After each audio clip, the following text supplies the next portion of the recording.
નાણામંત્રી નિર્મલા સીતારમણે 2025નું પૂર્ણ બજેટ જાહેર કર્યું છે। આ બજેટમાં ઇન્કમ ટેક્સમાં મોટી રાહત અપાતા ચારે કોર સરકારના નિર્ણયના વખાણ થઈ રહ્યા છે। આ વખતે બજેટમાં સરકારે 36 જીવન રક્ષક દવાઓ પરની કસ્ટમ ડ્યુટી દૂર કરી છે। આ ઉપરાંત લિથિયમ આયન બેટરી સ્કેપ પરની ડ્યુટી દૂર કરવાની પણ જાહેરાત કરવામાં આવી છે। આનાથી જીવન રક્ષક દવાઓ અને બેટરી સસ્તી થશે। એ જ સમયે સરકારે ફ્લેટ પેનલ ડિસ્પ્લે પર ડ્યુટી 10%થી વધારીને 20% કરી છે, જેના કારણે એ મોંઘી બનશે। ઘણી બાબતોમાં સુધારો થયો છે અને ઘણી બધી બાબતોથી જનતા નારાજ થઈ છે અને સાથે સાથે વિપક્ષ નેતાઓના ચાબખા પણ સરકાર સામે આવ્યા છે। વિગતે વાત કરીએ। નમસ્કાર, બીબી ન્યૂઝ ગુજરાતમાં હું સુભાષ આપનું સ્વાગત કરું છું।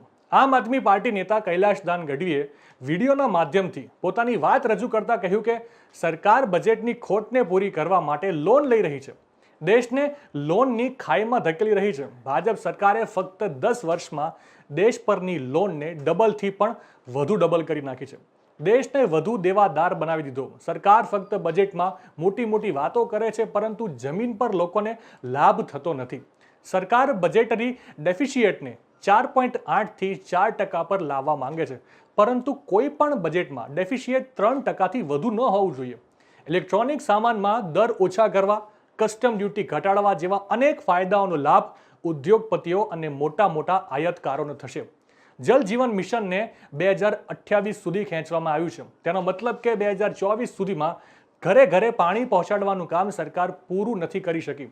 સરકારે છેલ્લા 8 મહિનાથી જલ જીવન મિશનમાં કામ કરવાવાળા કોન્ટ્રાક્ટરોને પૈસા ચૂકવ્યા નથી।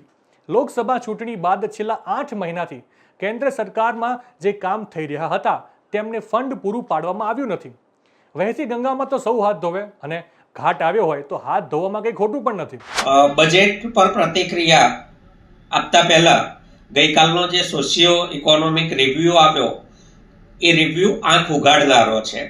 2047માં વિકસિત ભારતની વાતો કરાય છે, વચન અપાય છે, પરંતુ વિકસિત ભારત બનાવવા માટે સર્વેનું કહેવું એવું છે કે આવનારા 20 વર્ષ સુધી 8%ના દરે વિકાસ થવો જોઈએ। દર વર્ષે 78,50,000 નવા રોજગાર ખેતી સિવાયના ક્ષેત્રમાં ઊભા કરવા પડે। આ એની બે પાયાની જરૂરિયાત છે, તો વિકસિત ભારતની દિશામાં જઈ શકાય। હવે એ સંદર્ભમાં આજનું બજેટ જોઈએ તો આજના બજેટમાં વિકસિત ભારત માટે જે રોજગાર ઊભા કરવાની વાત છે એ રોજગાર વધે એવી કોઈ ઘોષણાઓ, એવા કોઈ નાણાકીય ફાળવણીઓ દેખાતી નથી। એમએસએમઈની સાઈઝ વધારવાથી રોજગાર વધી જવાના નથી, અથવા સ્ટાઇપન્ડ આપવાથી નવા રોજગાર ઊભા થઈ જતા નથી। રોજગાર ઊભા કરવા માટે માંગ ઊભી કરવી પડે અને માંગ ઊભી કરવા માટે જીએસટીના દરોમાં, ઈંધણના દરોમાં, ઇન્કમ ટેક્સના દરોમાં મોટા પ્રમાણે ફેરફાર કરી નીચા લાવી અને લોકોના હાથમાં બચત વધે તો માંગ ઊભી થાય અને તો રોજગાર ઊભા થાય। એ જે સાયકલ છે એ સાયકલ સારી રીતે ચાલે એવી કોઈ જોગવાઈઓ આ બજેટમાં દેખાતી નથી। એવી જ રીતે 60%થી વધારે વસ્તી જે ક્ષેત્રમાં રોકાયેલી છે દેશની, એવા કૃષિ ક્ષેત્ર માટે સીમા 5 લાખ રૂપિયા કિસાન ક્રેડિટ કાર્ડની કરી, એ સિવાયનું કશું જ દેખાતું નથી।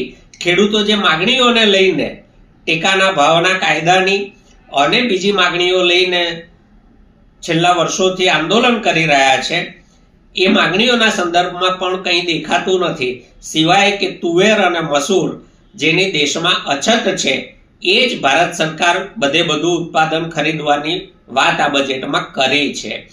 ચૂંટણીમાં ઉપયોગ એ રીતે કર્યો છે કે વર્ષના અંતે બિહારમાં ચૂંટણી આવી રહી છે તો બિહારના એક પાક મખાના માટે એક સ્પેશિયલ બોર્ડ બનાવવાનું લોલીપોપ બિહારને પકડાવ્યું છે।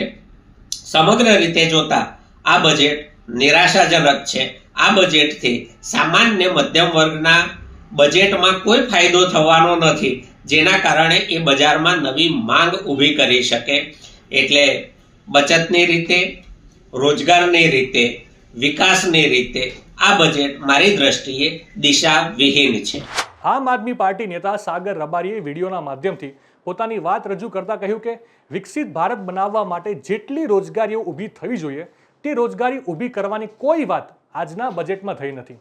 MSMEની સાઇઝ વધારવાથી અને સ્ટાઇપેન્ડ આપવાથી રોજગાર વધવાના નથી. રોજગાર ઊભા કરવા માટે માંગ ઊભી કરવી પડે. માંગ ઊભી કરવા માટે GSTના દરોમાં, ઈંધણના દરોમાં ઘટાડો કરીને લોકોના હાથમાં પૈસા પહોંચાડવા જોઈએ. સોશિયલ મીડિયા પરથી ખ્યાલ આવ્યો છે કે સોશિયો ઇકોનોમિક રિવ્યૂ અનુસાર દેશને વિકસિત દેશ બનાવવા માટે દર વર્ષે ખેતી સિવાયના નવા રોજગાર ઊભા કરવા પડશે. કિસાન ક્રેડિટ કાર્ડમાં 5 લાખની જોગવાઈ કઈ રીતે, તે સિવાય સરકારે ખેડૂતો માટે કશું કર્યું નથી. MSPની માંગ લઈને ખેડૂતો છેલ્લા ઘણા વર્ષોથી આંદોલનો કરી રહ્યા છે. તેને લઈને સરકારે કોઈ પગલાં ભર્યા નથી.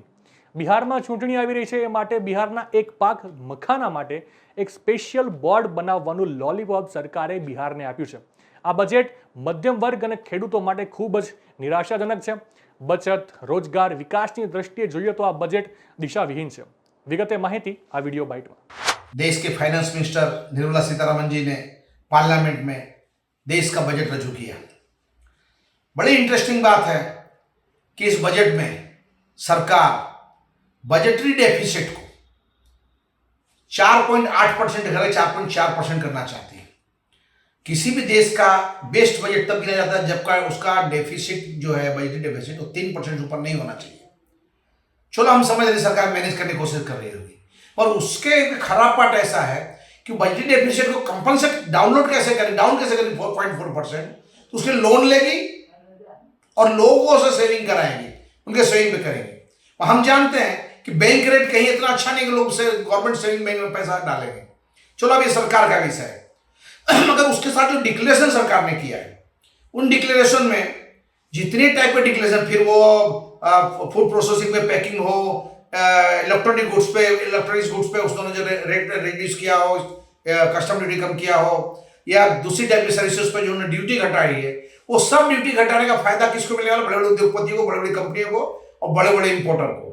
सामने एक्सपोर्ट हाउस है जैसे हैंडीक्राफ्ट, इन सबको है, तो उनको वो लेवल तक कल बेनिफिट 6 महीने कल एक्सटेंशन दिया है, जो बेनिफिट उनको मिलनी चाहिए. मेरे हिसाब से सरकार को पूरे साल का वो टाइम देना चाहिए था.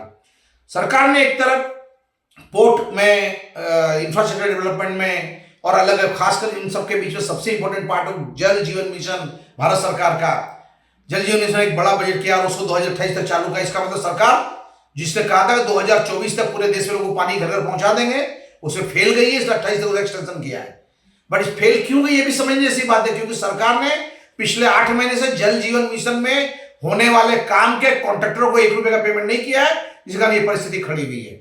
उसी तरीके से पूरे भारत में हर स्टेट में आप देख लो, जितनी भी स्कीमें पिछले 2024 के जुलाई में जब सरकार बजट बनी थी, सरकार बनी तो बजट पेश किया गया था, उस बजट में जो डिक्लेरेशन किया गया, जो भी फंडिंग का डिक्लेरेशन किया गया था, आज की तारीख में भारत के हर एक राज्य में जो सेंट्रल गवर्नमेंट फंडिंग के बेस पे जो काम चल रहे थे, उन सबके फंड पिछले 8 महीने से नहीं आए हैं, काम रुके हुए हैं, कॉन्ट्रैक्टर फंसे हुए हैं. तो कहीं सरकार इन बातों से स्पष्ट हो फाइनेंशियली फंसी हुई है. इसीलिए सरकार बजट डेफिसिट को भी सेटल करने के लिए लोन ले रही है. ये पिछले सरकार 10 साल 11 साल के अंदर इस देश को लोन के गर्त में ले जा रही है.